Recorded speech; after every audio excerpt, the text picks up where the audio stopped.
കേരളത്തിലെ രാഷ്ട്രീയ സാമൂഹിക മണ്ഡലങ്ങളിൽ എന്നും വിവാദങ്ങളുടെ തോഴനാണ് അഖിൽ മാരാർ.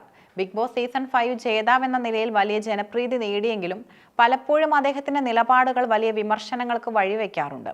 ഏറ്റവും ഒടുവിലായി തൃക്കാക്കരയിലെ NDA സ്ഥാനാർത്ഥിയായി തിരഞ്ഞെടുപ്പ് ഗോതയിൽ നിൽക്കുമ്പോഴാണ് പ്രസവത്തെക്കുറിച്ചുള്ള അദ്ദേഹത്തിന്റെ വിചിത്രമായ നിരീക്ഷണങ്ങൾ പുറത്തുവരുന്നത്. ഇത് കേവലം ഒരു പ്രസംഗത്തിലെ പിഴവിനേക്കാൾ ഉപരിയായി ആധുനിക വൈദ്യശാസ്ത്രത്തോടുള്ള വെല്ലുവിളിയായും സ്ത്രീവിരുദ്ധതയായും പൊതുസമൂഹം വിലയിരുത്തുന്നു. ഒരു പൊതുവേദിയിൽ പ്രസംഗിക്കവെയാണ് അഖിൽ മാരാർ പ്രസവത്തെക്കുറിച്ച് സംസാരിച്ചത്. പഴയകാലത്ത് സ്ത്രീകൾ പ്രസവത്തെ ഒരു രോഗമായി കണ്ടിരുന്നില്ലെന്നും അവർ അത് ആസ്വദിച്ചാണ് ചെയ്തതെന്നുമാണ് മാരാർ അവകാശപ്പെട്ടത്. പണ്ട് പറമ്പിലും തൊഴുത്തിലും ചായക്കടയിലുമൊക്കെ സ്ത്രീകൾ പ്രസവിക്കുമായിരുന്നു. അതവർക്കൊരു ഭാരമായിരുന്നില്ല. എന്നാൽ ഇന്ന് ആശുപത്രികളും ഡോക്ടർമാരും വന്നതോടെ പ്രസവം വലിയൊരു രോഗമായി ചിത്രീകരിക്കപ്പെട്ടു എന്നതായിരുന്നു അദ്ദേഹത്തിന്റെ വാക്കുകളുടെ ചുരുക്കം. ആധുനിക വൈദ്യശാസ്ത്രം പ്രസവത്തെ സങ്കീർണമാക്കുകയാണ് ചെയ്തതെന്ന ഒരു മിഥ്യാധാരണയാണ് അദ്ദേഹം തന്റെ പ്രസംഗത്തിലൂടെ പങ്കുവച്ചത്. മാരാരുടെ ഈ പ്രസ്താവന പുറത്തു വന്നതിന് തൊട്ടു പിന്നാലെ നടി ലക്ഷ്മി മേനോൻ നടത്തിയ പ്രതികരണം സോഷ്യൽ മീഡിയയിൽ കാട്ടുതീ പോലെ പടർന്നു. കേവലം ഒരു തമാശയ്ക്കപ്പുറം മാരാരുടെ വാദങ്ങളിലെ അശാസ്ത്രീയതയെ ലക്ഷ്മി തുറന്നു കാട്ടി. പ്രസവം ആസ്വാദകരമാണെന്ന വാദത്തെ ലക്ഷ്മി തള്ളി. ഒരു പീരിയഡ്സ് വേദന പോലും സഹിക്കാൻ കഴിയാത്ത പുരുഷന്മാർ പ്രസവവേദനയെക്കുറിച്ച് സംസാരിക്കുന്നത് പരിഹാസ്യമാണെന്നും ലക്ഷ്മി ചൂണ്ടിക്കാട്ടി.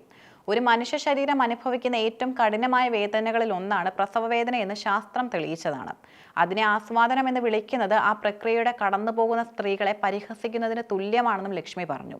പഴയകാലത്ത് വഴിയിലും തൊഴുത്തിലും പ്രസവിച്ചിരുന്നു എന്ന മാരാരുടെ വാദത്തിന് ലക്ഷ്മി നൽകിയ മറുപടിയും വളരെ പ്രസക്തമാണ്. അന്ന് പ്രസവങ്ങൾ നടന്നിരുന്നു എന്നത് സത്യമാണ്. പക്ഷെ അന്ന് പ്രസവത്തിനിടയിൽ മരണപ്പെടുന്ന അമ്മമാരുടെയും കുഞ്ഞുങ്ങളുടെ എണ്ണം വളരെ കൂടുതലായിരുന്നു. ശാസ്ത്രീയമായ അറിവില്ലായ്മയും വൃത്തിഹീനമായ സാഹചര്യങ്ങളും കാരണം എത്രയോ ജീവനുകൾ പൊലിഞ്ഞു പോയിട്ടുണ്ട്. ഈ കറുത്ത കാലത്തെ ആഘോഷിക്കുന്നത് അറിവില്ലായ്മയാണെന്ന് ലക്ഷ്മി ഓർമ്മിപ്പിച്ചു. തന്റെ സ്വന്തം അനുഭവം പങ്കുവെച്ചുകൊണ്ട് ലക്ഷ്മി സംസാരിച്ചു. സെക്ഷന് ശേഷം ഒരു ദിനോസറിനെ പോലെയാണ് താൻ നടന്നിരുന്നതെന്നും ശരീരത്തിനുണ്ടാകുന്ന മുറിവുകളും വേദനയും എത്രത്തോളം തീവ്രമാണെന്നും അവർ വിശദീകരിച്ചു.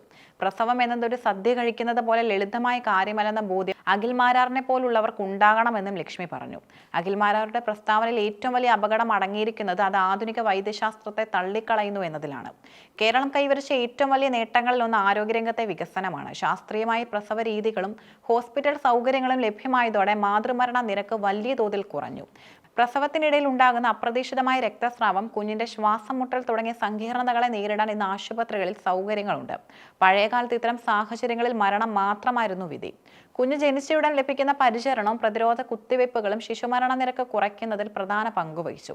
മാരാരുടെ പ്രസ്താവനകൾ ഇത്തരം ശാസ്ത്രീയ നേട്ടങ്ങളെ അപ്രസക്തമാക്കാൻ ശ്രമിക്കുന്നതാണ്. ഇത് പൊതുജനാരോഗ്യ രംഗത്തെ തെറ്റായ സന്ദേശങ്ങൾ നൽകും. ഈ വിവാദത്തിന് പിന്നിൽ വലിയൊരു സ്ത്രീവിരുദ്ധ ചിന്താഗതി ഒളിഞ്ഞിരിപ്പുണ്ട്.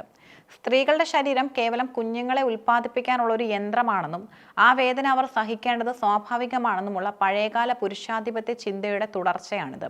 പ്രസവവേദന അനുഭവിക്കാത്ത ഒരു പുരുഷൻ അത് സ്ത്രീ ആസ്വദിക്കുകയായിരുന്നു എന്ന് പറയുന്നത് ഒരു തരത്തിലുള്ള ക്രൂരതയാണ്. സ്ത്രീയുടെ ശാരീരിക ബുദ്ധിമുട്ടുകളെ നിസ്സാരവൽക്കരിക്കാനാണ് മാരാർ ഇവിടെ ശ്രമിക്കുന്നത്. പ്രസവം എന്നത് ഒരു കുടുംബത്തിന്റെ മുഴുവൻ ഉത്തരവാദിത്തമാണെന്നും അതിൽ ശാസ്ത്രീയമായ സഹായം തേടുന്നത് കുറ്റമല്ലെന്നുമുള്ള ബോധം ഇന്നും പലർക്കും ലഭിച്ചിട്ടില്ല എന്നതിന്റെ തെളിവാണ് ഇത്തരം പ്രസംഗങ്ങൾ. തൃക്കാക്കരയിലെ തിരഞ്ഞെടുപ്പ് പ്രചാരണത്തിന്റെ ഭാഗമായി ഇത്തരം പ്രസ്താവനകൾ നടത്തിയത് വലിയ രാഷ്ട്രീയ ചർച്ചകൾക്കും വഴിവെച്ചു. ഒരു ജനപ്രതിനിധിയാകാൻ ആഗ്രഹിക്കുന്ന വ്യക്തിക്ക് ശാസ്ത്രീയ ബോധവും ലിംഗസമത്വത്തെക്കുറിച്ചുള്ള ധാരണയും ഉണ്ടായിരിക്കണമെന്നാണ് വിമർശകർ പറയുന്നത്. എന്നാൽ മാരാരെ അനുകൂലിക്കുന്നവർ പറയുന്നത് അദ്ദേഹം പഴയകാലത്തെ സ്നേഹബന്ധങ്ങളെക്കുറിച്ചാണ് സംസാരിച്ചതെന്നും വാക്കുകൾ വളച്ചൊടിക്കപ്പെട്ടതാണെന്നുമാണ്. എങ്കിലും പ്രസവം പോലുള്ള സെൻസിറ്റീവായ ഒരു വിഷയത്തിൽ ശാസ്ത്രവിരുദ്ധമായ കാര്യങ്ങൾ സംസാരിക്കുന്നത് അദ്ദേഹത്തിന്റെ പക്വതയില്ലായ്മയാണ് കാണിക്കുന്നതെന്നും ഭൂരിഭാഗം പേരും വിശ്വസിക്കുന്നു. അഖിൽ മാരാരുടെ പ്രസവ ആസ്വാദന പ്രസ്താവന കേരളീയ സമൂഹം നേടിയെടുത്ത ശാസ്ത്രീയ ബോധത്തിന്റെ വിരുദ്ധമാണ്. നടി ലക്ഷ്മി മേനോൻ ഉയർത്തിയ ചോദ്യങ്ങൾ ഓരോ സ്ത്രീയുടെയും മറുപടിയാണ്. പ്രസവം എന്നതൊരു അത്ഭുതമാണ്. പക്ഷെ അത് വേദനയില്ലാത്തതോ ശാസ്ത്രത്തിന്റെ സഹായം ആവശ്യമില്ലാത്തതോ ആയ ഒന്നല്ല. ആധുനിക ആശുപത്രി സംവിധാനങ്ങളും ഡോക്ടർമാരുടെ സേവനവും ഓരോ ഗർഭിണിയുടെയും അവകാശമാണ്. മതപരമോ രാഷ്ട്രീയമോ ആയ ലക്ഷ്യങ്ങൾക്കായി ശാസ്ത്രത്തെയും സ്ത്രീത്വത്തെയും അപമാനിക്കുന്ന ഇത്തരം പ്രസ്താവനകൾക്കെതിരെ പ്രതികരിക്കേണ്ടതും അനിവാര്യമാണ്. മാരാരുടെ വാദങ്ങൾ ട്രോളുകളായി മാറുന്നത് അത്രമാത്രം യുക്തിരഹിതമായതുകൊണ്ടാണ്. പുതിയ കാലത്തെ സ്ത്രീകൾക്ക് തങ്ങളുടെ ശരീരത്തെക്കുറിച്ചും ആരോഗ്യത്തെക്കുറിച്ചും വ്യക്തമായ ധാരണയുണ്ട്. അവിടെ ഇത്തരം പിന്തിരിപ്പൻ ചിന്താഗതികൾക്ക് സ്ഥാനമില്ല.